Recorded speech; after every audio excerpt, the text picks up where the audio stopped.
Good evening, and thank you for joining us for our program, Lincoln on the Verge, with Professor Edward Widmer. My name is Gavin Cleespies, and I am the Director of Programs, Exhibitions, and Community Partnerships for the Massachusetts Historical Society. Considering the fact that we had almost 400 people register for this program, I'm going to guess that some people may be joining us for the first time. I would like to extend a special welcome to those people. If you are not familiar with MHS, we are the oldest historical society in America. We were founded in 1791 and have been an independent nonprofit institution dedicated to collecting, preserving, publishing, and sharing our state and our nation's history for the past 229 years. In these days of social distancing, we have taken to virtual events, and we have online events planned every week from now through July. Next week, we'll be hosting Professor Allison Lang, who will be in conversation with MHS's president, Catherine Algor, discussing Professor Lang's new book, Picturing Political Power, Images in the Women's Suffrage Movement. Today we are joined by Professor Edward Widmer, or as he's known at MHS, Ted Widmer. He is a longtime friend to MHS, serving as a trustee and chair of our Program Committee and Digital Initiatives Committee. He received his bachelor's, master's, and doctorate from Harvard University, where he was also appointed as a lecturer on history and literature in 1993.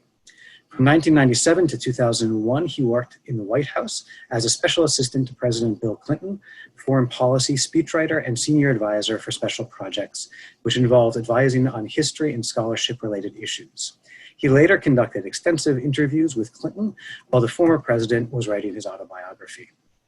He was the first director of the C.V. Starr Center for the Study of the American Experience from 2001 to 2006, and an associate professor of history at Washington College from 2001. In 2006, he was appointed the director and librarian of the John Carter Brown Library of Brown University, where he led efforts to digitize the library's holdings. From 2012 to 2013, he was a senior advisor to Secretary of State Hillary Clinton. Between 2010 and 2015, he helped to create and often contributed to the New York Times Disunion, a digital history of the Civil War. In October 2016, he was appointed director of the Kluge Center at the Library of Congress, and today he is a professor of history at Macaulay Honors College. Without any further ado, I am going to turn this over to Ted and thank him very much for his long support of MHS and for the presentation.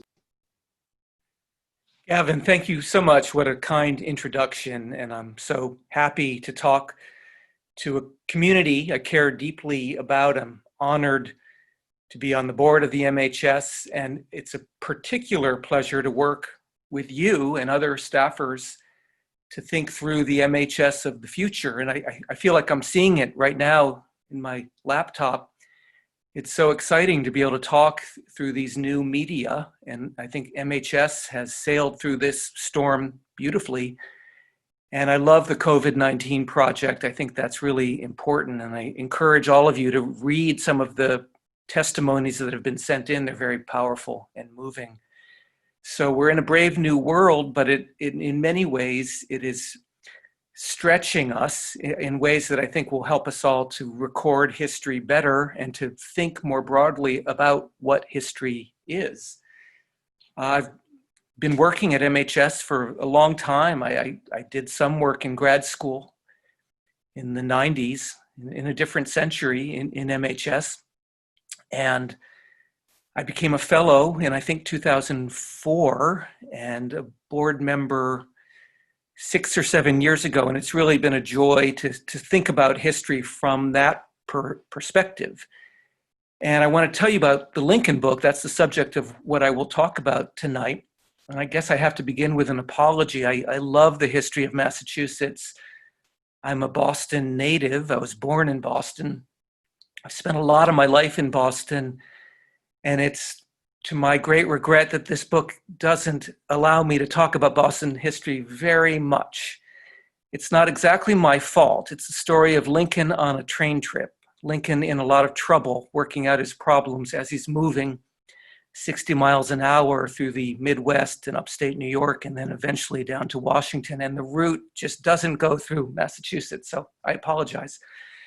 But Massachusetts people, being who they are involved with the story.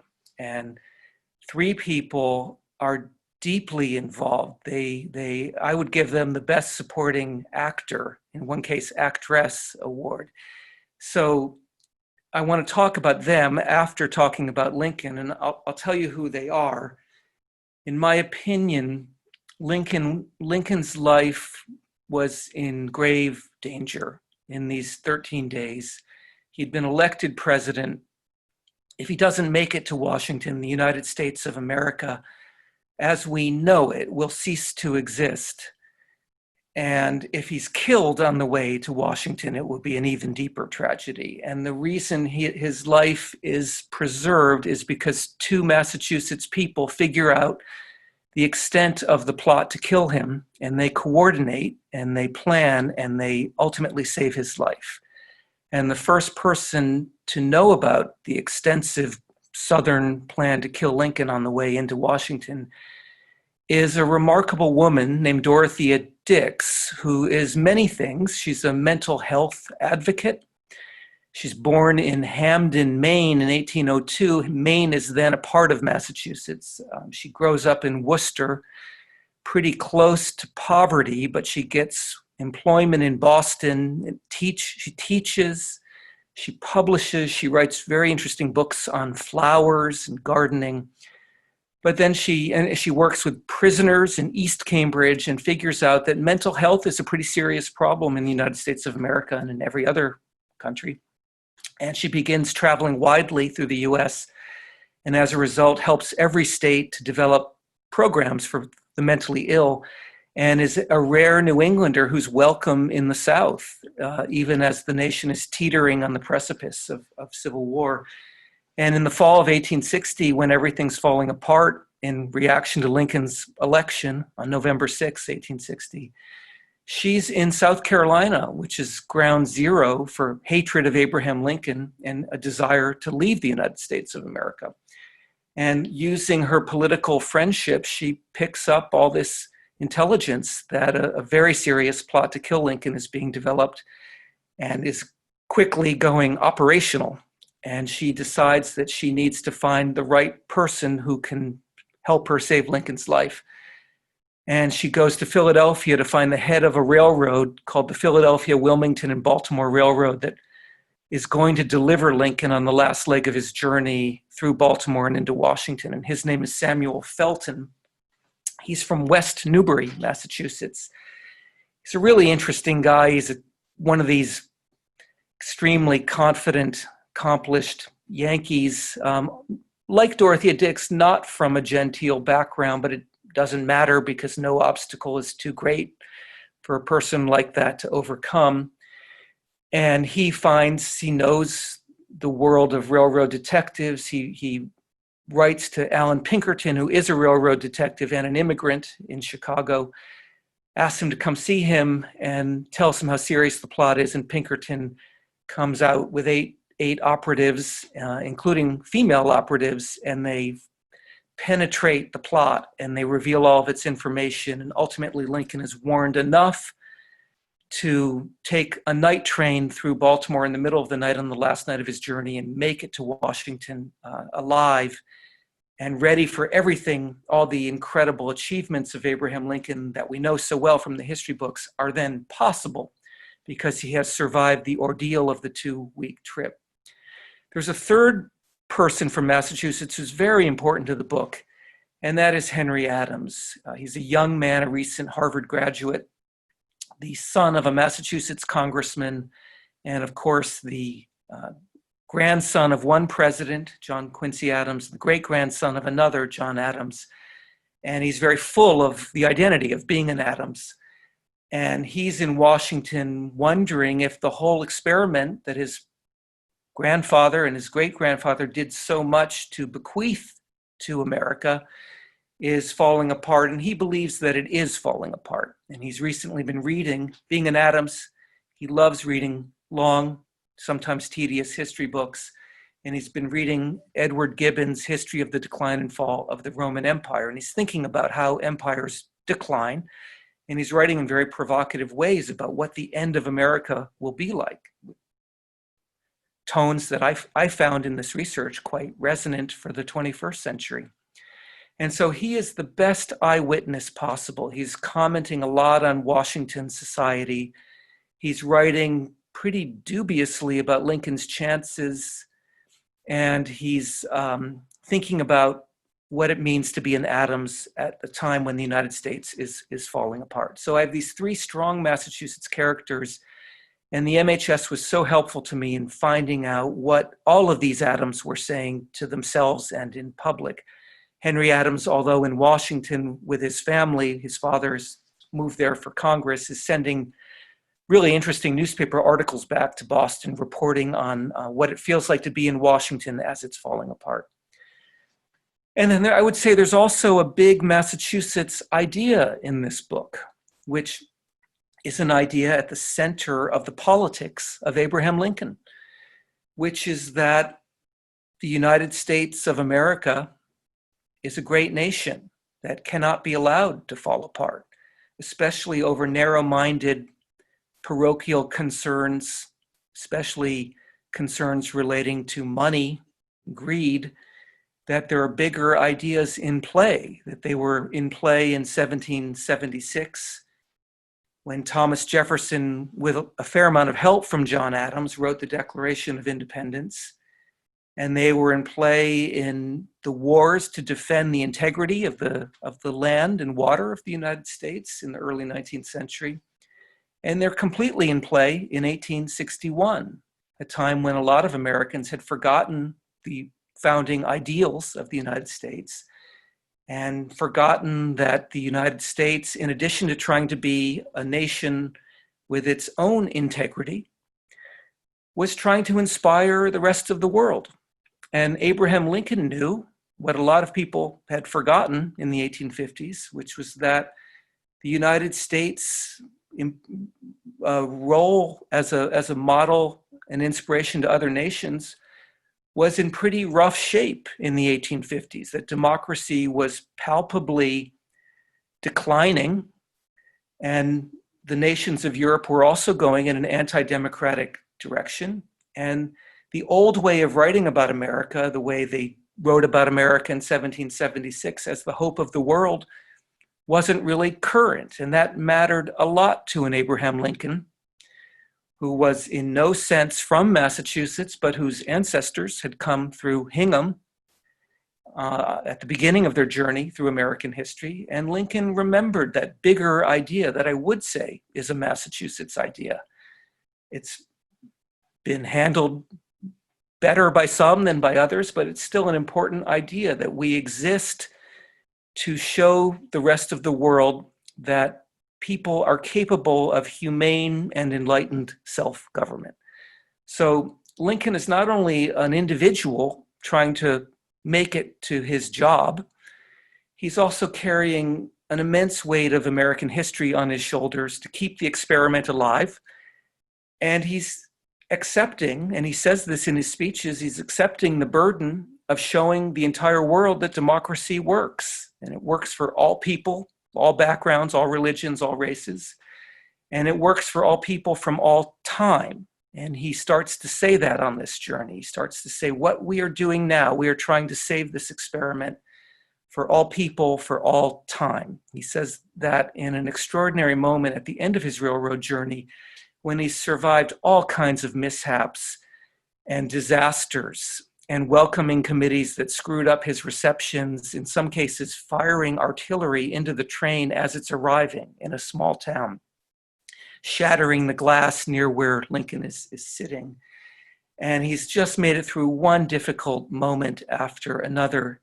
And he gets into Independence Hall in Philadelphia on the morning of February 22nd, 1861, which is not coincidentally the birthday of George Washington, and says this experiment begun in 1776 is in a great deal of trouble now, and I'm going to do everything I can to save it, and I ask you for your help because what we are doing matters to all people for all time. And that is basically the same message he will give in 2.5 years in the same state at Gettysburg.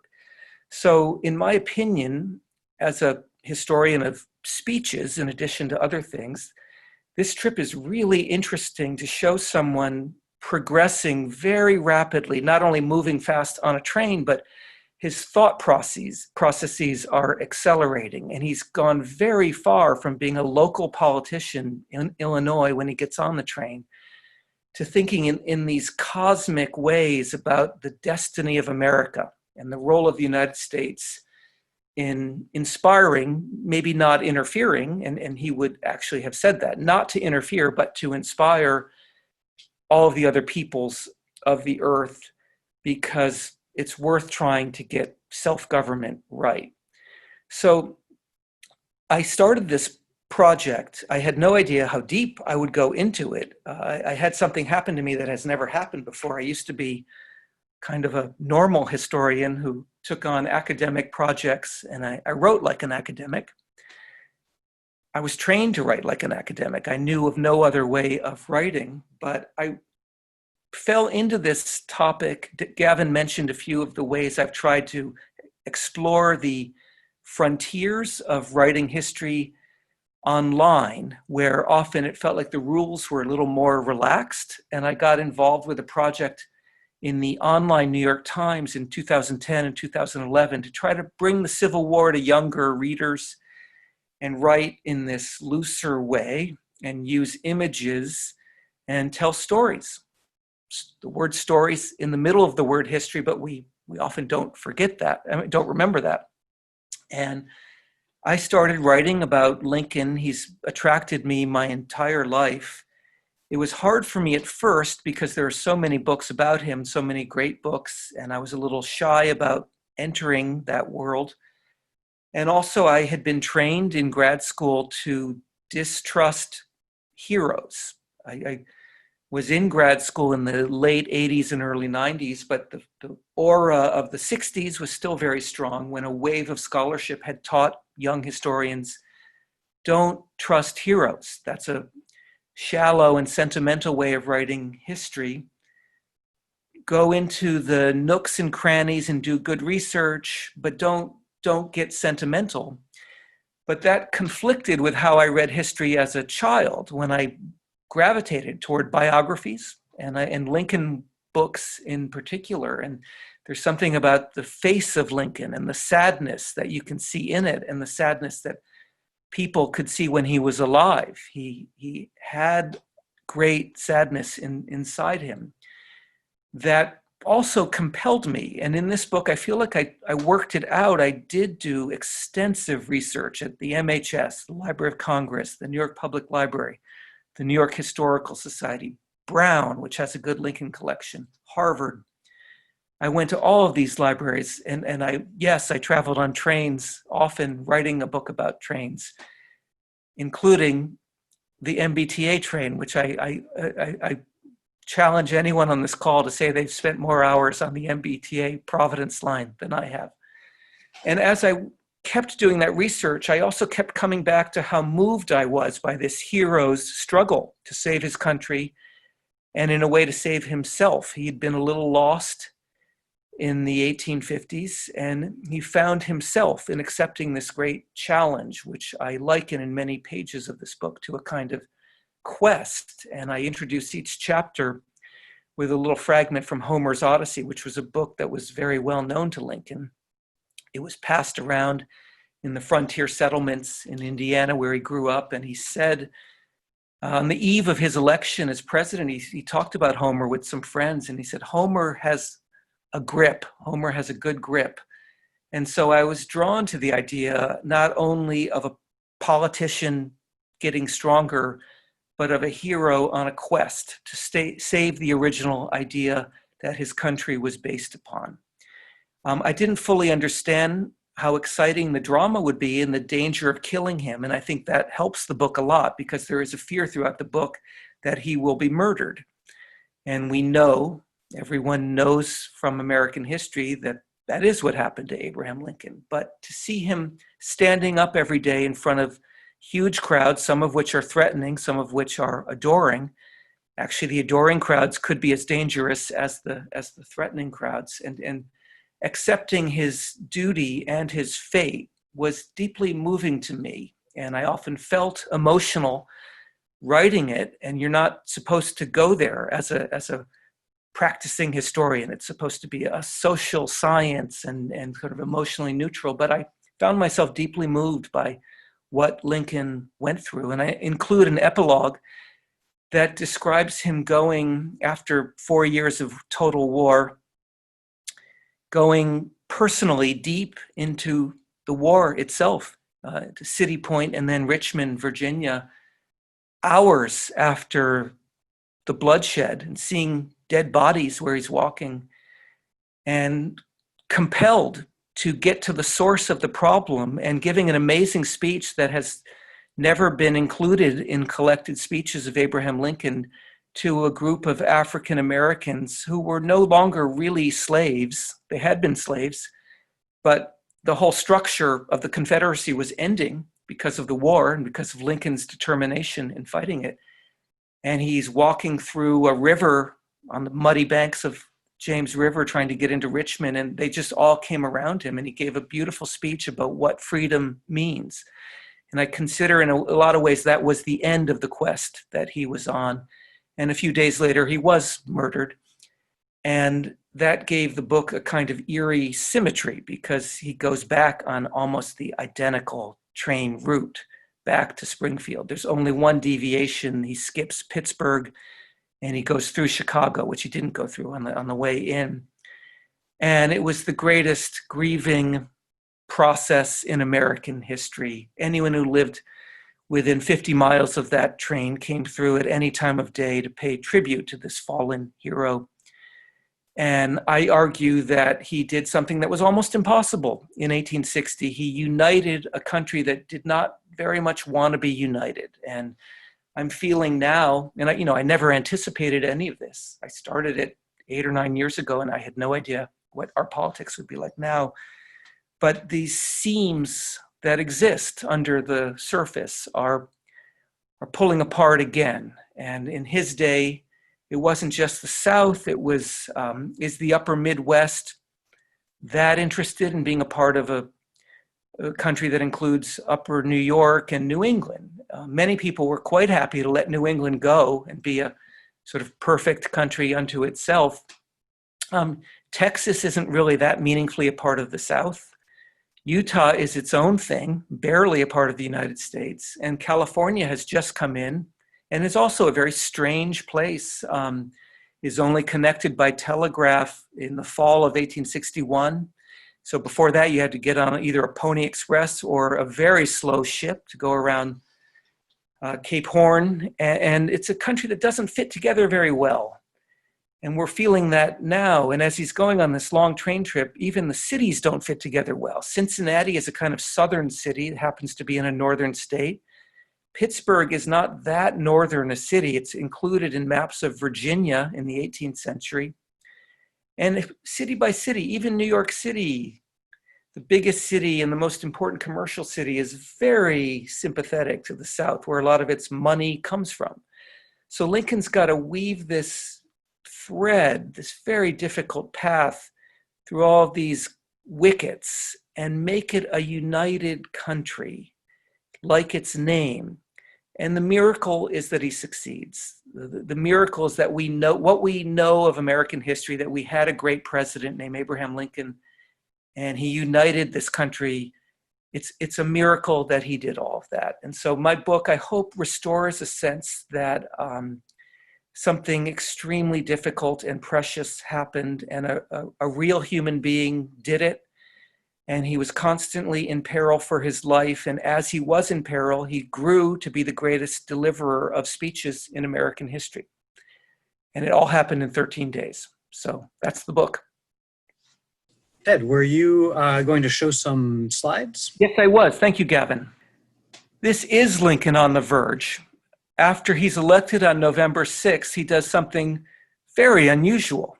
Never done before or since. He completely changed his facial appearance. He began to grow this beard.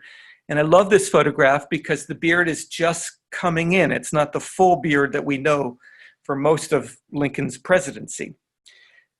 He got a letter from a young girl in upstate New York named Grace Bedell urging him to grow a beard because she thought he looked too skinny in his campaign images, and she had 5 older brothers and her father, and she said she'd work on getting those votes for him if he grew a beard. He actually wrote back and said no. He thought that would strike people as affectation, a typical Lincoln response. He says he doesn't want to put on airs, and then he made a pun later, putting on hairs. But he did it. He grew the beard, and then he met Grace Bedell in the course of this train journey, and that was one of the kinds of moments of spontaneous political theater that he was actually very good at. He worked a crowd extremely well, and it's impossible to imagine most of his predecessors in the presidency relaxing enough to call a young girl up onto the stage and give her a hug, but he did that. So, okay, the next one.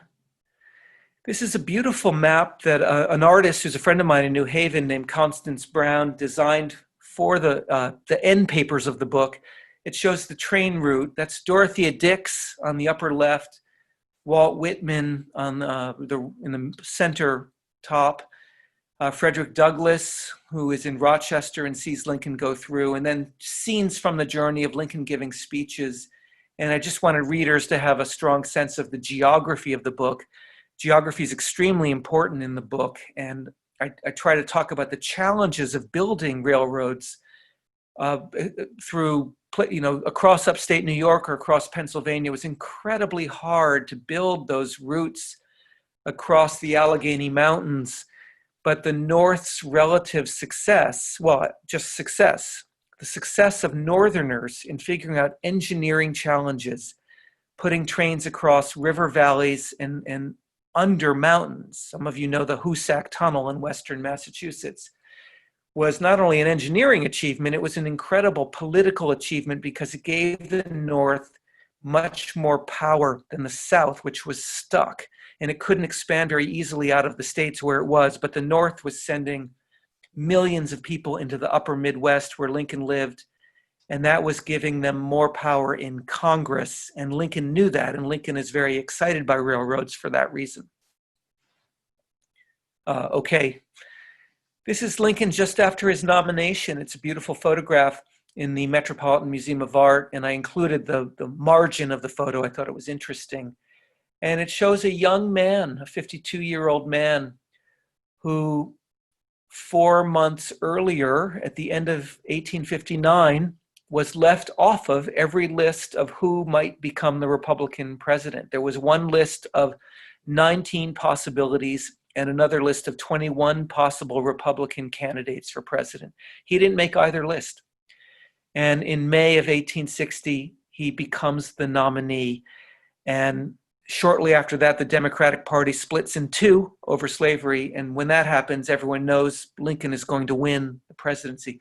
He didn't win it by a lot. He won with the second smallest margin of any presidential candidate in our history. John Quincy Adams, hello MHS, is number one.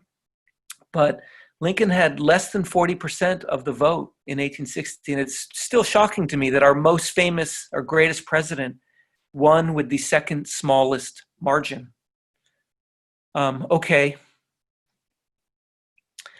So this is the goal of the quest. Lincoln, as a young boy, loved John Bunyan's Pilgrim's Progress, 17th century text that was very popular in New England, by the way. And it's about a young, innocent young man who's got to travel through an allegorical landscape. It's kind of like a Harry Potter movie, and get through a lot of veils of sinfulness to get to a place called the Celestial City, which is a place with sort of shimmering buildings up on a hill. But right close to the Celestial City is a river called the River of Death. And that is exactly what Washington, D.C. had. It has one shimmering building. It doesn't shimmer very much because the top isn't finished. And it's got this foul canal right in front of it that usually had dead animals floating in it and smelled badly. Inside the houses of Congress, you could smell the smell of this fetid canal. And this is the depressing capital of the United States. And slavery was still widely in practice. Northerners, including Lincoln, tried to eliminate slavery. Lincoln, in his mediocre 2-year Congress term, tried to introduce a bill to end slavery, got nowhere because the South was so strong. And so this is the really depressing capital of the great United States of America. And he's got to get there to save America from itself, basically. And he does. This is Henry Adams, the great writer, the great historian, the great friend of MHS. When he wrote his most famous book, The Education of Henry Adams, he dedicated the proceeds to the MHS.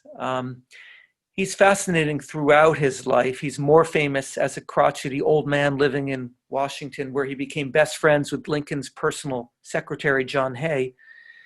But he's a very young man in 1860 and 61, as I said, writing these fantastic gossipy dispatches from a city that is about to collapse. And he's been reading The Decline and Fall of the Roman Empire, and with no need to even be imaginative, he just transfers that acerbic tone right to Washington itself and sees another capital falling apart in real time. And he writes beautifully about it. So he's a great source for my book. This is the great Dorothea Dix, whom I described already, a very attractive photograph of her. And I was so delighted to have a strong female character in my book. There are actually two. One of the detectives brought by Alan Pinkerton to protect Lincoln is a young widow. She's 28 years old, widow from Illinois named Kate Warney, who performs acts of incredible heroism. She imitates a Southerner in Baltimore and finds out every piece of information there is to be found out about the assassination plot, and tells Samuel Felton and Alan Pinkerton, and they send her to tell Lincoln and his entourage all the details. So she gets on a train to New York to tell Lincoln what's happening. And she's not famous, but she's a great hero of this story. That's Samuel Felton, the head of the railroad from West Newbury, Massachusetts. I only found out about 2 weeks ago that there's a document in the Harvard Library of his senior thesis, and it's an elaborate diagram of an eclipse. He liked astronomy, and so did Lincoln, as a matter of fact. And I thought, what a beautiful chart. I wish I could have included in the book, but it shows a well-ordered Massachusetts mind leaving nothing to chance. And that's the kind of mind that was needed to save the life of Abraham Lincoln, who was notoriously casual about his own safety. So here is the man who saved Lincoln's life.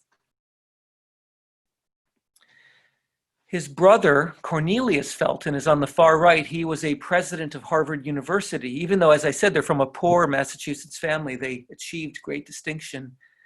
This is 5 Harvard presidents in a row. They were a little bit, they had shorter terms in the 19th century than now.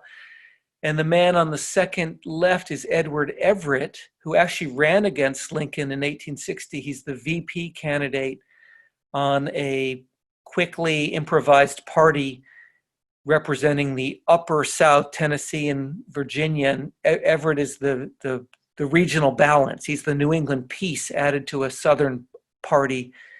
And then, of course, he speaks with Lincoln at Gettysburg. He gives the major speech, the very long speech, and Lincoln gives the tiny speech. And we all know how that turned out. But I like this other connection of the Feltons with Abraham Lincoln. This is a chart of a body of water many of you know well, Walden Pond in Concord, Massachusetts. This is Henry Thoreau's own chart of Walden. And in the upper right-hand corner, there's a tiny diagonal line.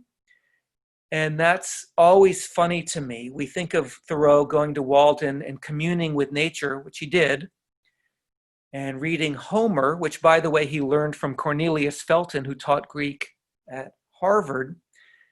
But it was never that free of society and city living, because a train bisects Walden Pond. It's that line in the upper right. It's now the MBTA line to Fitchburg. Great train. I've been on it. And that train was built by Samuel Felton, the man who saved Lincoln's life. This is just a beautiful photograph. I saw it in an exhibit of photography at the National Gallery of Art, and I found the private collector who owns it. And this was the kind of thing that got Americans really excited in the 19th century, to build a straight train as far as you can to move Americans, new Americans, immigrants, and people who hadn't succeeded quite as much as they wanted to in New England, out to the upper Midwest and the West. And this photograph captures that. It's now a complicated photo because it includes our sense of environmental damage and displacement of the indigenous populations who lived in the West. But this was a form of beauty to a lot of 19th century Americans and to Abraham Lincoln. This image is really important to me. A lot of the book is about the people of the United States seeing an unusual looking man coming through them. And he didn't look like anybody else. They knew right away, we've never had a president who looked like this. It wasn't just his height and his skinniness. It was this palpable feeling of depression. Lincoln was a kind of manic depressive, and he wore that. People could see it. But I believe he was inoculated. He had overcome whatever it was in him that had created that great sadness. And a lot of his friends talked to each other about it, and no one ever quite knew what caused it. It could have been the death of his mother or his sister or his sweetheart, Anne Rutledge. We used to think that was a myth, and now we think that really happened. But something saddened him, and he looked different to people. But I think that was, in a way, a part of what made him real to people and authentic at a time when Americans desperately needed a voice they could trust again after a lot of very mediocre politics. So for a long time, I was trying to figure out what Lincoln looks like in town after town. But then it struck me, it'll be a better book if I can show readers what America looks like to Abraham Lincoln. So the book is also a kind of travelogue of all these absolutely fascinating cities: Cincinnati, the southern city in a northern state; Columbus, Ohio, really interesting state capital; Pittsburgh, which is having an energy revolution. It has already discovered coal. It's also just discovered petroleum, which will change American history forever; Buffalo, Rochester, Syracuse, Albany, New York, Trenton, Philadelphia, Harrisburg. They're all fascinating.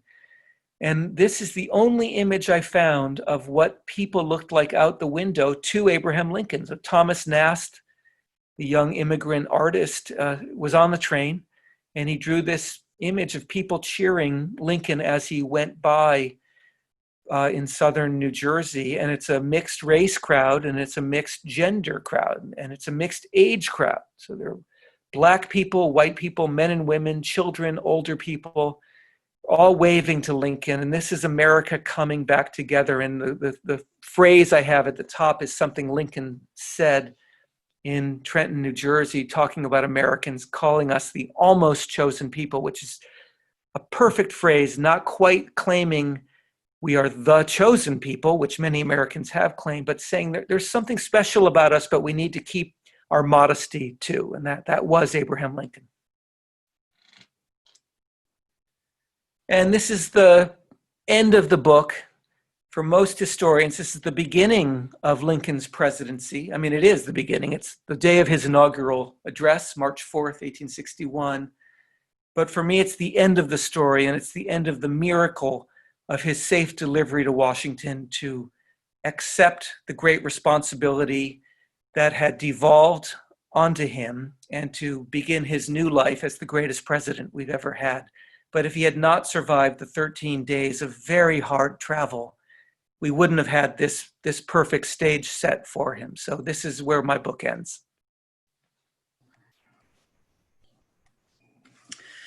Thank you, Ted. It's fascinating as always, and I think we have some questions in the Q&A function. So getting started with some of the questions. One person asked if you could explain a little bit more about the specifics of the plot to kill Lincoln during this journey. So sort of who was involved and what actions, how close did they get? Great question. There are a few plots, and I'll get to that in a second, but another plot that I found really interesting that I didn't know anything about, and I've read a ton of Civil War history, was Washington, D.C. itself nearly fell to pro-Southern militias in December of 1860. And it would have been an easy thing to take over Washington. And if they had succeeded, the future Confederacy could have begun a new country based in Washington called the United States of America, with the capital as its seat of government, and they would have owned the great documents of American history, the Declaration, Constitution, Bill of Rights, the treaties, the patents, all of it. And it was only because a very brave Southerner, Winfield Scott, who was commander-in-chief of the U.S. Army, came back from New York to Washington and deployed cannons around the Capitol and put his men marching around at the perfect time. But he stopped that takeover from happening, in my opinion. So the plot to kill Lincoln was a plot concocted in the bar rooms and restaurants of Baltimore, angry young men who didn't like the idea of a Northerner invading their city. And, I think I even forgot an image that I wanted to show you, because only a few weeks later, in April of 1861, the same feeling was there in Baltimore. We don't want Northerners invading our city. And Massachusetts, the 6th Massachusetts Regiment encountered unbelievable violence. A lot of people were killed, including Massachusetts soldiers, on April 19th, 1861, as they were marching through Baltimore in response to Lincoln's call-up. And that, by coincidence, was April 19th is the day of Concord and Lexington in 1775. And so that was incredibly meaningful to people from Massachusetts. And so what the plot, according to Alan Pinkerton, who with his men and one woman got all the details, they were going to surround Lincoln at the moment he was transferring from one train station to another. So much like Boston, Baltimore had inconvenient train stations. You got to one station on the northern side of Baltimore, and then you had to do an inconvenient transfer to a train on the southern side that would take you to Washington. So imagine Lincoln is coming into North Station and has to get to South Station. So he would get in a horse and buggy, and that's when they were going to get him. And one estimate, a reliable estimate, said they had 1,000 people ready to surround him and just pull him out of his carriage. And they had knives and guns and explosives, and they had ships nearby to get onto. And the Baltimore police had allegedly agreed to look the other way, and they were they were conspicuously not out in force. So it was going to be mob violence, and that was going to end the presidency of Abraham Lincoln before it could have even started. But because these Northern spies, in the employment of a Massachusetts railroad man, figured it out, they got the warning to Lincoln, and he went through in the middle of the night very courageously with, for part of the journey, it's with 2 men and this woman, Kate Warney, the spy I mentioned, but she got off in Baltimore. And then the last leg, Lincoln went without her and got off the train at 6 a.m. in an ordinary passenger car, not in disguise. He was rumored to be in disguise the press was very angry at him, but he was not. He just traveled through. He had a slightly different jacket on than he usually wore, but that was it. And so overwhelmingly, it seems like the plot was legitimate and well organized and well funded. There were accusations that Southerners were funding these Baltimore murderers and just people who wanted to be in a riot. Mimi, did you have a question? Yes, thank you, Galvin. I hear this is a very poignant presentation. Although you're talking about the journey from Midwest to Northeast, the geographic journey, but I hear more it's an inner journey in terms of Abraham Lincoln himself and the inner journey for American people at this time. So my question to you is, you mentioned 2 points. One is the South Carolina, where the ground zero of Lincoln hatred. right? And then in the Massachusetts, the northern part, there's an ideal America still, in people's mind. They want to revive that. So can you talk a little bit more on in the terms of the inner journey, how this is South, anti-Lincoln, in the North, Massachusetts, pro-Lincoln, construct this inner journey? I would love to hear more what you have to say. That is such a good question, Mimi. Thank you for asking it. I absolutely agree with you. And before I even answer, I want to give my email to everyone, because if you don't have a chance to answer your question, I want to invite you to email me. Like all of you, I have almost nothing to do all day long, so I'm delighted to answer your emails. And it's just my name, Ted_Widmer, WIDMER, @brown.edu. I no longer teach at Brown, but I used to, and I kept my email. So feel free to email me with questions if you want. But I absolutely believe that Lincoln is on an inner journey, and his speeches, as I said, get better and better, and he's going somewhere very deep by the end of the trip. I think he's reflecting on the nearness of death, because he's being warned that there's a pretty good chance he won't make it to Washington, but he keeps going. And that's when he digs down very deep in his own quite deep reservoir of knowledge of American history. And this is one of the miracles of American history, is that our least well-educated president seems to have known the most about our history. And how he did that is still hard to explain, because he barely had any schooling at all.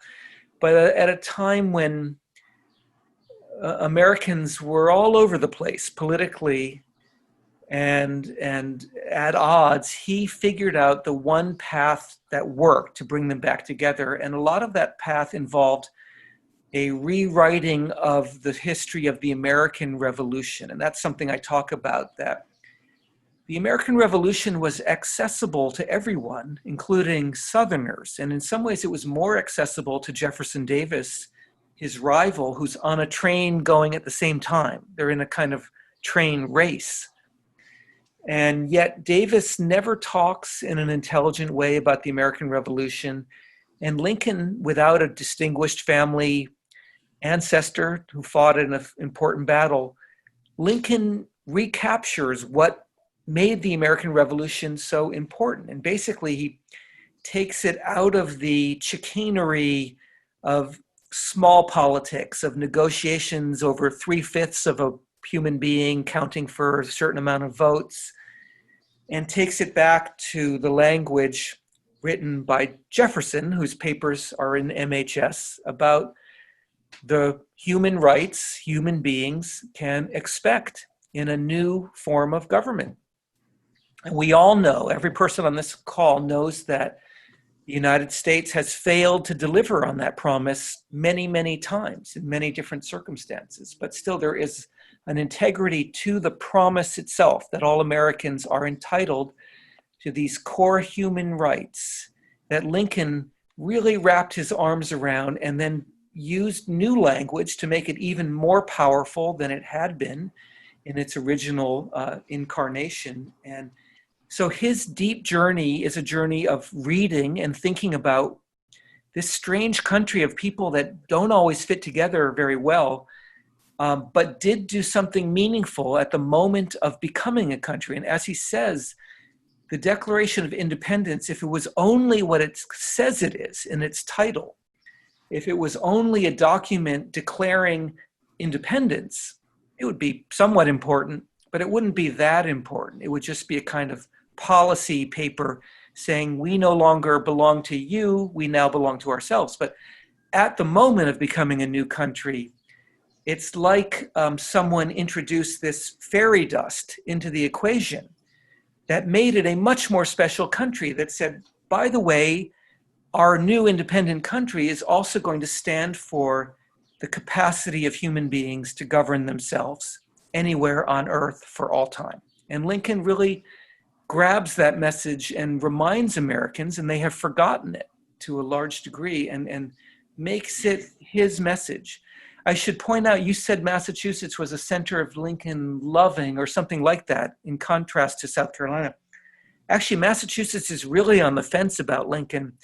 And I would say Lincoln is on the fence about Massachusetts too. One of the reasons he is nominated and is elected is he's an acceptable moderate. So the election of 1860 is a bit like the election of 2020. If you're Elizabeth Warren or Bernie Sanders, you're not going to get the nomination.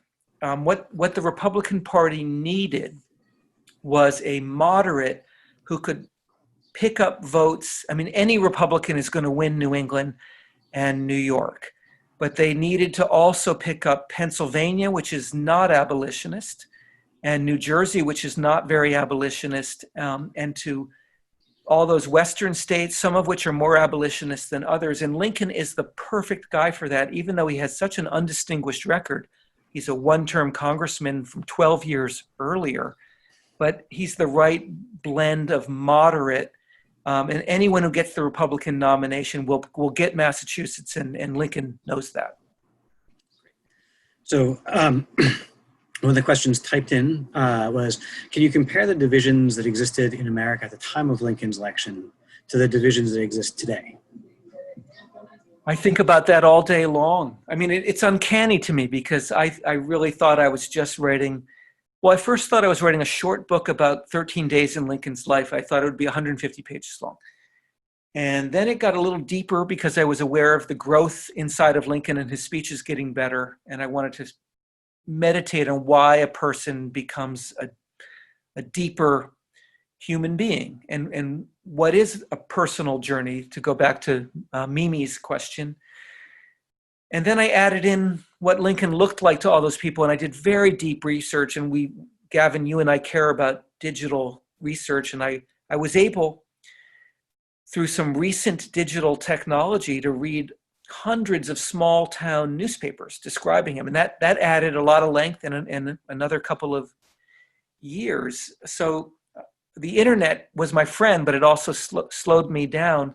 And I never thought I never thought it would take me 9 years to finish the book. And I never thought we'd be looking at a predicament like the one we are looking at now, in which I will confess to you, these are my personal feelings. I'm not saying it as a representative of MHS, but I feel grave anxiety about the election of 2020, which I think is likely to end in a kind of stalemate and a lot of acrimony. And we're already seeing that in the argument over whether mail-in ballots work or not. I believe that they work for both Republicans and Democrats, but we are seeing the ground laid for a belief that mail-in ballots cannot be accepted as legitimate, which means the only way to vote is to go to a crowded voting station in a time of a pandemic, which is a pretty scary thing. And so I feel a lot of the fear Henry Adams felt in 1860 that this noble experiment is in grave danger. I wish I could say I saw an Abraham Lincoln on the horizon, and I don't, but I have to say my study of history tells me nobody saw Abraham Lincoln on the horizon when Abraham Lincoln was on the horizon. They all thought he was a mediocre politician. They couldn't believe he'd won the nomination over a great man like William Henry Seward, who was very close to the Adams family. And William Henry Seward, in a very interesting way, had attached himself first to John Quincy Adams, whom he knew, and then after his death to the next generations of Adamses. Seward is very close to the Adamses, and they're all really disappointed that Lincoln has beaten Seward. But then Lincoln did one of the great acts of political growth and self-education and education by circumstances. I think, we should resist the tendency, I especially need to resist the tendency to mythologize him. And in a way I do. I use Homer's Odyssey. It's pretty mythological to talk about Lincoln, but he was a man and had problems, and he took some time to adapt. He wasn't as great a president in 1861, I don't think, as he became in 1863 and 4 and 5.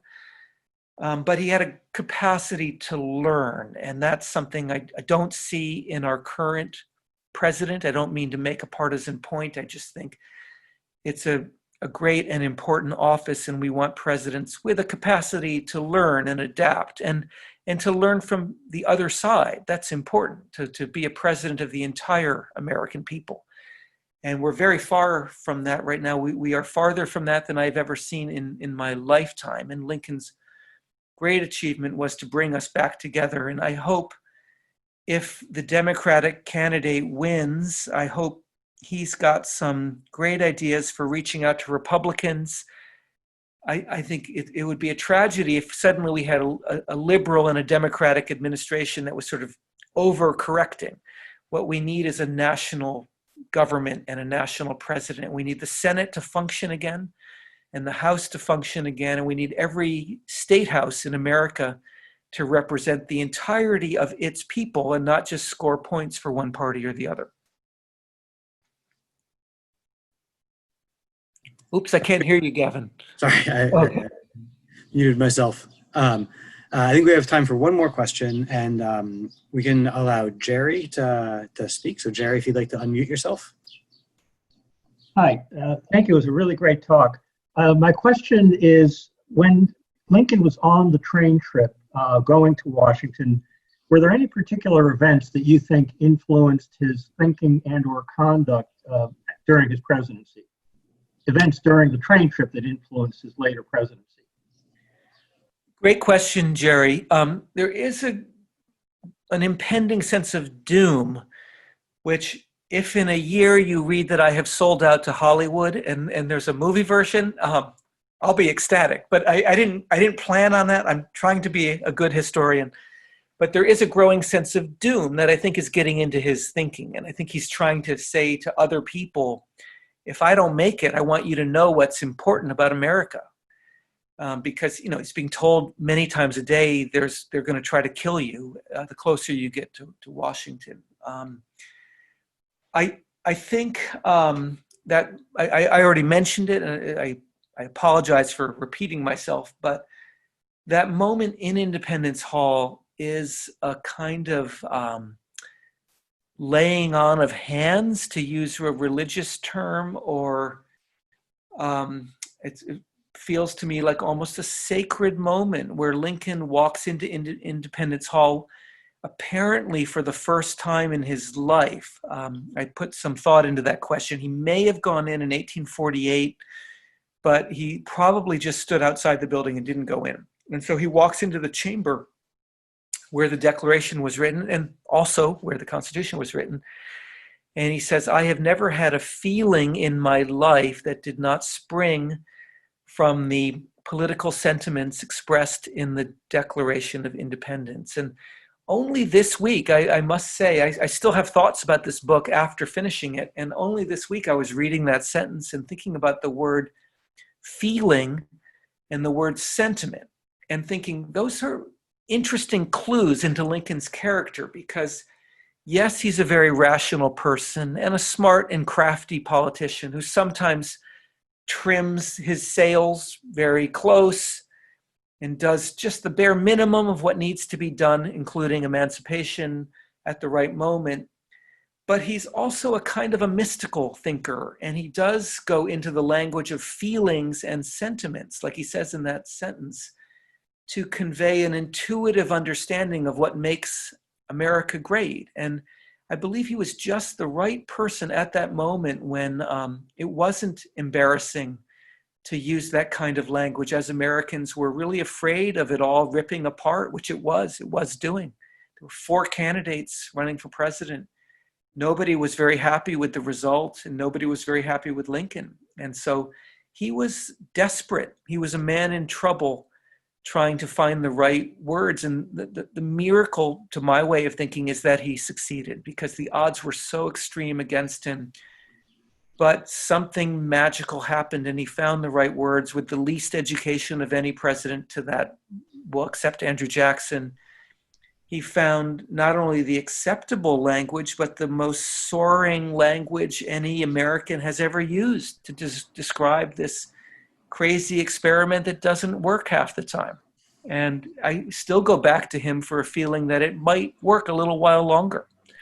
And I hope you read my book, and I hope you like my book, and please email me. I'm happy to write to you. But I find just going back to Lincoln a great balm in difficult times. He can carry an immense weight. He did for me, and I never lost faith in him. Well, thank you very much, Ted. And I want to be conscious of people's time. There was a great presentation, and I'm sorry that we didn't get to all the questions. We actually had quite a few, but I did actually copy them into a Word document, and I'll pass them on to you. Okay, great. As we wrap this up, if people are interested in purchasing this book, we would greatly encourage people to support a locally owned bookstore. This is actually the URL to buy the book from the closest bookstore to MHS, which is Trident Books. And this is actually the link to Ted's actual book. We hope you'll buy the book. We hope you'll buy it from a locally owned bookstore. And if you enjoyed the program, we are aware that at this point, there are many people who are not able to contribute to support nonprofits, but if you are have the capacity to support nonprofits, we would appreciate the support of Mass Historical Society, and you can do so at masshist.org/support. So thank you all very much, and I hope everyone has a wonderful evening.